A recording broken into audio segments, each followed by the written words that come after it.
All right, Warheads. What are your thoughts on electric jet skis? They're happening. At least the GTI is. Kawasaki does not have a powertrain that would work. They do have electric bikes, but they're not marinized. They're not good for watercraft. The only reason electric jet skis are even a consideration is because of the reporting that I have beaten into your skulls in regards to ESG scores. All right, it's environmental, social, governance scoring. All right, electric jet skis, electric bikes, electric side by sides, electric anything is purely political. It's purely political. All right.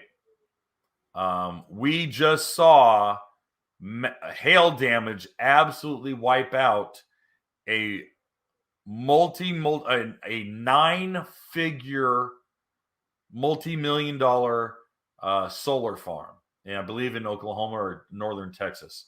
That the picture is getting out all this weekend because of the storms. All right. Hail damage wipes out solar panels like that.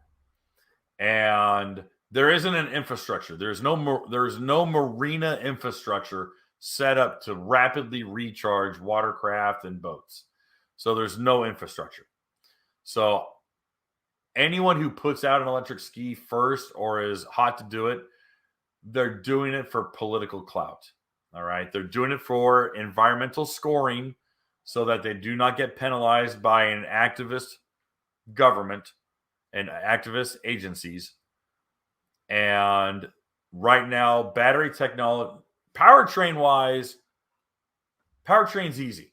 All right. All you have to do is make an impeller spin. And any electric engine can do that. It's battery life. It's battery life and recharging.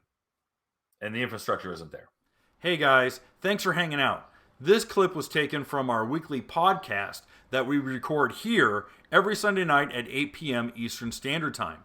If you want to watch the whole video, you can go to the Watercraft Journal's YouTube channel, go to playlists, and then click on live sessions. You're going to see it there.